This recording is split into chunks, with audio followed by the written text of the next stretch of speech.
नमस्कार दोस्तों, मैं कुणाल आपका स्वागत करता हूं।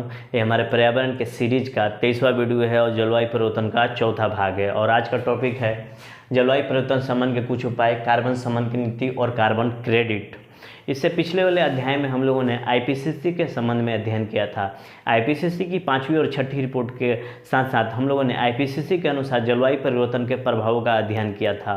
और आज की जो टॉपिक है, आइए उसको थोड़ा सा डिटेल में अध्ययन करते हैं। आज के टॉपिक में सबसे पहला अपना है जलवायु परिवर्तन शमन के कुछ उपाय।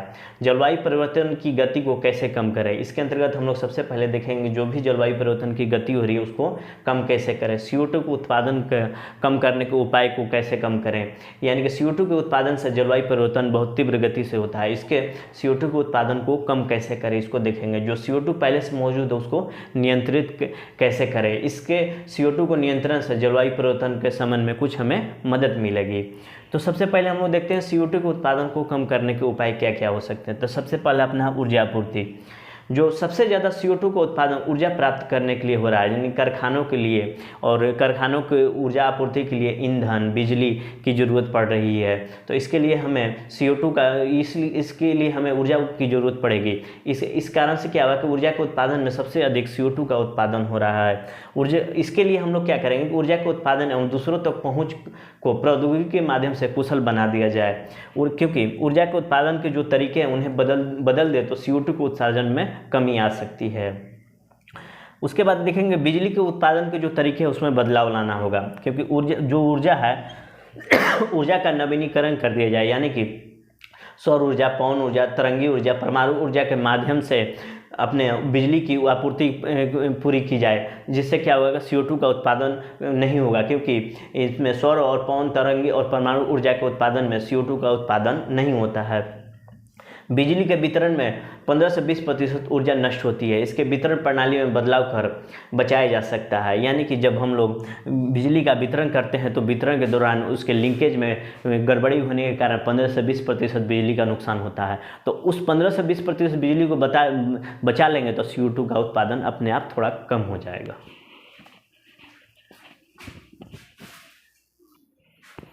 परिवहन के साधनों में काफ़ी कुछ परिवर्तन लाकर हम लोग CO2 के उत्पादन को कम कर सकते हैं। जीवाश्म ईंधन, जिसमें पेट्रोल डीजल की ज़रूरत पड़ती है, जिसमें पेट्रोल डीजल आता है, उस परिवहन के मोड में एवं परिवहन के लिए उत्पादन करने वाली ऊर्जा के तरीकों में बदलाव करके काफ़ी कुछ CO2 के उत्पादन को नियंत्रित कर सकते हैं। प्रौद्योगिकी के विकास से कम ईंधन खर्च कर ज़्यादा माइलेज प्राप्त कर सकते हैं, यानी कि हाई क्वालिटी के इंजन लगाकर ज़्यादा कम ऊर्जा में ही ज़्यादा दूरी तक हम लोग दूरी तय कर सकते हैं, ज़्यादा परिवहन की दक्षता अपनी बढ़ा सकते हैं। दक्षतापूर्ण वाले वाहनों से ऊर्जा की खपत में कमी आएगी। अगर प्रौद्योगिकी के विकास से कम ईंधन खर्च कर ज़्यादा माइलेज प्राप्त करने वाली इंजन हम प्राप्त करेंगे, तो यानी कि दक्षतापूर्ण वाले वाहन से हम ऊर्जा की खपत कम कर लेंगे। शहरों में सार्वजनिक यातायात को बढ़ावा देंगे, जैसे कि बस होती है सार्वजनिक, खुद के पर्सनल व्हीकल से चलना बंद करके पब्लिक ट्रांसपोर्ट से हम लोग उसका अपने यातायात को पूर्ण करें, जिसके अंतर्गत मेट्रो शामिल हो सकता है। मेट्रो से शहरों में प्रदूषण में काफ़ी कुछ सुधार आया है। गैर मशीनीकृत वाहन को प्रमोट करना, जैसे साइकिल एवं पैदल चलने की प्रवृत्ति को बढ़ावा देना। दूसरा है कि मकान निर्माण के दौरान हमें देखना चाहिए कि हरित मकान हमें बनाना है, जहाँ कम से कम ऊर्जा का प्रयोग हो। प्राकृतिक ऊर्जा का हमें ज़्यादा से ज़्यादा प्रयोग करना चाहिए। दिन भर बिजली जलाने की आवश्यकता नहीं है, दिन में बिजली को कट कर दे। मकान को ऐसे बनाएं कि सन फेसिंग हो, थोड़ा सूर्य की रोशनी आती रहे। भवन निर्माण को इस तकनीक से बनाया जाए कि कम से कम ऊर्जा की ज़रूरत पड़े।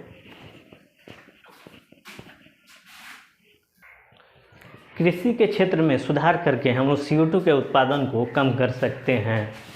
कृषि के क्षेत्र में बहुत बड़ा काम हो सकता है। रिपोर्ट के अनुसार CO2 का कुल उत्पादन, उसमें भूमि के गलत प्रयोग के कारण उसका योगदान 22 से 23% है, यानी कि भूमि के गलत प्रयोग कर रहे हैं तो CO2 का 22 से 23% अधिक उत्पादन हो रहा है। मिट्टी में CO2 को बांध कर रखने की बहुत बड़ी क्षमता होती है। लगातार मिट्टी का अपरदन हो रहा है। हम जानते हैं कि CO2 का मिट्टी में CO2 को बांध कर रखने की बहुत बड़ी क्षमता होती है, लेकिन लगातार मिट्टी का अपरदन हो रहा है। उसके बाद पशुचरण के कारण मिट्टी के ऊपर के घास नष्ट हो रहे हैं, इससे अपरदन और भी तेज शुरू हो जाती है। मिट्टी के अंदर CO2 गैस है, वो प्रकृति में मिल रही है। जो मिट्टी के अंदर CO2 गैस है, अपरदन के कारण मिट्टी का क्षरण हो रहा है। इस कारण से क्या हो रहा है कि जो जो मिट्टी के अंदर जो CO2 गैस है वो प्रकृति में मिल रही है और लगातार उसकी मात्रा बढ़ती चली जा रही है और CO2 की मात्रा प्रकृति में बढ़ती चली जा रही है। फसलों को एक प्राकृतिक चक्र में लाएं, यानी ऋतु चक्र में लाएं, यानी कि एक प्राकृतिक चक्र में खेती की जाए, यानी कि जैविक खेती इसका सबसे बेस्ट उदाहरण है। मृदा क्षरण के पीछे रासायनिक खादों का प्रयोग भी है, क्योंकि रासायनिक खाद मिट्टी को ऊसर बना देती है और ऊसर भूमि पर आप फसल नहीं उगा पाएंगे। इससे मिट्टी की हरियाली खत्म हो जाती है, जिससे ऊपर की मिट्टी का क्षरण शुरू हो जाएगा, फिर से CO2 वहाँ से निकलना शुरू हो जाएगा। तो देखिए ये कितनी प्रक्रिया है। अगर कृषि पद्धति में सुधार लाएंगे तो हम CO2 के उत्पादन को कम कर सकते हैं। उसके बाद कचरा प्रबंधन को देखते हैं। शहरी कचरे CO2 के उत्सर्जन में बहुत बड़ी भूमिका निभा रही है। कचरा जलने और सड़ने के बाद CO2 का उत्पादन बहुत ज़्यादा हो रहा है। लोगों को कम से कम कचरा उत्पादित करने को लिए प्रोत्साहित किया जाए। इसके अलावा उत्पादित कचरे का पुनर्चक्रण कैसे किया जाए, यानी कि इसको जो कचरा उत्पादित हो रहा है उसको जलाया ना जाए, पुनर्चक्रण उसका किया जाए, यानी कि कचरे के पुनर्चक्रण से नए चीज़ों का उत्पादन किया जाए, कचरे को जलाया नहीं जाए। UN के अनुसार जलवायु परिवर्तन को कम करना है तो जरूरी है कि पूरी दुनिया हर साल 7.6% कार्बन के उत्सर्जन की कटौती करने, वरना 2030 तक 1.5 डिग्री 1.5 डिग्री सेल्सियस का तापमान में वृद्धि हो जाएगा।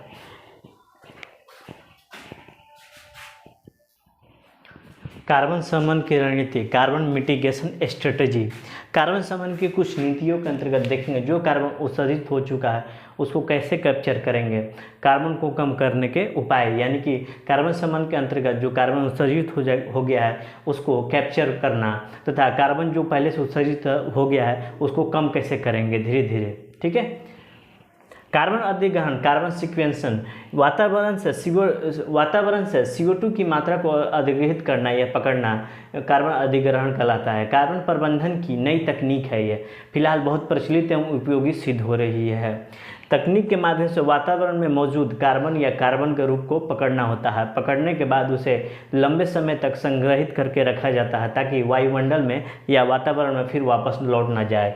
संग्रहण की ऐसी प्रक्रिया जो कार्बन संग्रहण की ऐसी प्रक्रिया जो फिर से वातावरण में कार्बन न चला जाए, कार्बन अधिग्रहण कहलाता है। इसके अंतर्गत इसे कार्बन पकड़ने या भंडारण भी कहते हैं, यानी कि जो कार्बन अधिग्रहण को कार्बन पकड़ने तथा कार्बन भंडारण भी कहते हैं। इसे कार्बन कैप्चर स्ट्रेटजी CCS कहते हैं।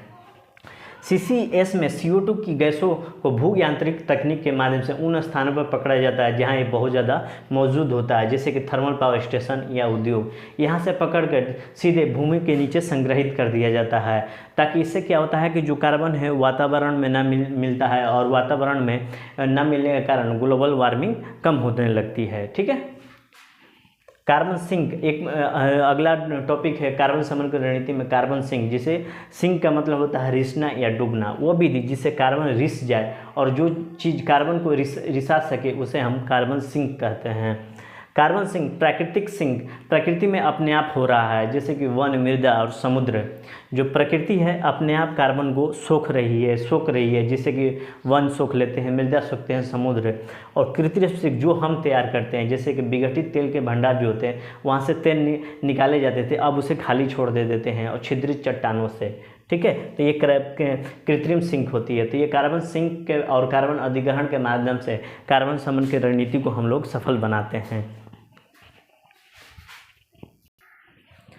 कार्बन डाइऑक्साइड का अधिग्रहण बढ़ाने के उपाय के अंतर्गत मृदा अपरदन में कमी लाई जाए। मृदा जो अपरदित हो रही है उसकी मात्रा को कम किया जाए, वनीकरण किया जाए, यानी कि ज़्यादा से ज़्यादा वृक्ष लगाए जाए, क्योंकि वृक्ष की जड़ें मृदा को पकड़ के रखती है और मृदा का अपरदन नहीं होगा।